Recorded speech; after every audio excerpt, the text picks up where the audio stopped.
Salam Guru Penggerak, perkenalkan saya Damayanti Nahampun, JGP Angkatan 11 dari Sekolah Khusus Santo Fransiskus Asisi Balikpapan akan menyampaikan koneksi antar materi modul 1.4 Budaya Positif. Kesimpulan saya mengenai peran saya dalam menciptakan budaya positif di sekolah adalah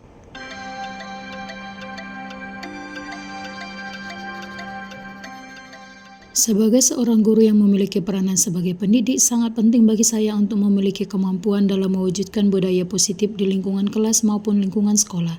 Sebab dengan budaya positif akan dapat menumbuhkan karakter dan nilai-nilai positif dalam kehidupan setiap warga sekolah, sehingga dalam keseharian, setiap warga sekolah akan dapat berperilaku dan bertindak atas kesadaran sendiri. Budaya positif tersebut dapat dijalankan dengan menerapkan konsep-konsep inti seperti disiplin positif, memahami motivasi perilaku manusia berkaitan dengan hukuman dan penghargaan, posisi kontrol guru, pembuatan keyakinan kelas atau sekolah, serta penerapan segitiga restitusi dalam penyelesaiannya. Konsep inti yang pertama, disiplin positif. Awal dari disiplin adalah diri sendiri yang disiplin terhadap diri.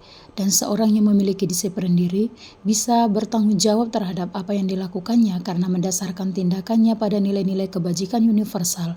Dan murid dapat memahami dan menyadari berdasarkan motivasi internal, bukan akibat paksaan, pujian, atau hukuman. Dan sebagai pendidik, tujuan kita adalah menciptakan peserta didik yang memiliki disiplin diri serta berperilaku yang mengacu kepada nilai-nilai kebajikan serta memiliki nilai-nilai motivasi intrinsik dalam perubahan perilaku ke arah yang lebih baik.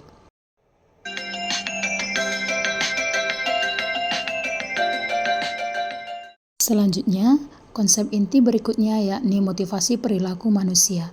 Terdapat 3 yang menjadi motivasi dari manusia di dalam berperilaku, yakni motivasi untuk menghindari ketidaknyamanan atau hukuman, motivasi untuk mendapatkan imbalan atau penghargaan dari orang lain, dan motivasi untuk menjadi orang yang mereka inginkan dan menghargai diri sendiri dengan nilai-nilai yang mereka percaya. Dan jika kita masih menemukan murid yang memiliki motivasi untuk menghindari ketidaknyamanan atau hukuman dan motivasi untuk mendapatkan imbalan atau penghargaan dari orang lain, berarti murid tersebut masih memiliki motivasi eksternal. Dan yang sebaiknya adalah tugas kita sebagai pendidik adalah mengarahkan mereka untuk sampai pada motivasi internal, di mana motivasi untuk menjadi orang yang mereka inginkan dan menghargai diri sendiri dengan nilai-nilai yang mereka percaya. Maka dari itu, sebaiknya dalam pembentukan perilaku positif, hendaknya menghindari pemberian penghargaan yang berlebihan dan pemberian hukuman agar dapat meminimalisir motivasi eksternal dalam diri murid. Selanjutnya, yakni posisi kontrol sebagai guru. Terdapat 5 posisi kontrol sebagai guru, yakni sebagai penghukum, kemudian sebagai pembuat rasa bersalah, posisi sebagai teman, posisi sebagai pemantau, dan posisi sebagai manajer. Dan yang diharapkan dari kita sebagai seorang guru adalah kita dapat menempatkan diri pada posisi diri sebagai seorang manajer. Posisi sebagai manajer di mana kita dapat berbuat sesuatu bersama dengan murid, mempersilahkan murid mempertanggungjawabkan perilakunya. Dan ketika kita menempatkan diri sebagai seorang manajer, kita akan mendukung murid agar dapat menemukan solusi atas permasalahannya sendiri. Dan posisi manajer juga mengacu pada restitusi yang dapat menjadikan murid sebagai manajer bagi dirinya sendiri, sehingga tercipta identitas diri yang positif.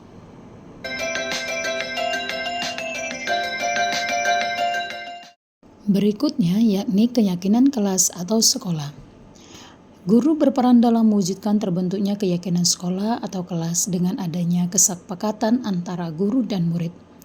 Keyakinan sekolah atau kelas ini dapat berupa pernyataan universal yang mudah dipahami, diingat, dan relevan untuk diterapkan di lingkungan sekolah. Berikutnya yakni segitiga restitusi, yakni suatu proses dialog yang dijalankan guru atau orang tua agar dapat menghasilkan murid yang mandiri dan bertanggung jawab atas tindakannya. Dan bagaimana segitiga restitusi dapat diterapkan dalam penyelesaian masalah, yakni guru yang berperan sebagai manajer dapat menggunakan segitiga restitusi dalam melalui 3 tahapan, yakni tahapan pertama, menstabilkan identitas, di mana menggeser identitas gagal ke identitas sukses. Kemudian kedua, melakukan validasi tindakan yang salah, yakni guru bergeser dari pemikiran stimulus respon menjadi proaktif. Dan yang ketiga, yakni menanyakan keyakinan, di mana murid akan diberikan pertanyaan-pertanyaan bermakna untuk memunculkan motivasi secara intrinsik. Dan dari tahap restitusi ini bertujuan untuk menciptakan siswa yang mandiri dan bertanggung jawab. Dalam pengaplikasiannya, budaya positif memiliki keterkaitan dengan 3 materi dalam modul sebelumnya, yakni dengan menerapkan budaya positif di lingkungan sekolah, kita akan lebih mudah mencapai tujuan pendidikan sesuai dengan filosofi Ki Hajar Dewantara, memberikan pendidikan yang berpihak pada murid, dan juga untuk mewujudkan tujuan pendidikan tersebut, seorang guru harus memiliki nilai guru penggerak. Dan sebagai guru penggerak, salah satu yang diharapkan adalah terwujudnya suatu budaya positif di lingkungan sekolah yang dapat dilakukan dengan sebuah prakarsa perubahan yang dilakukan secara kolaborasi guna mewujudkan lingkungan sekolah yang nyaman dan murid yang berkarakter profil pelajar Pancasila.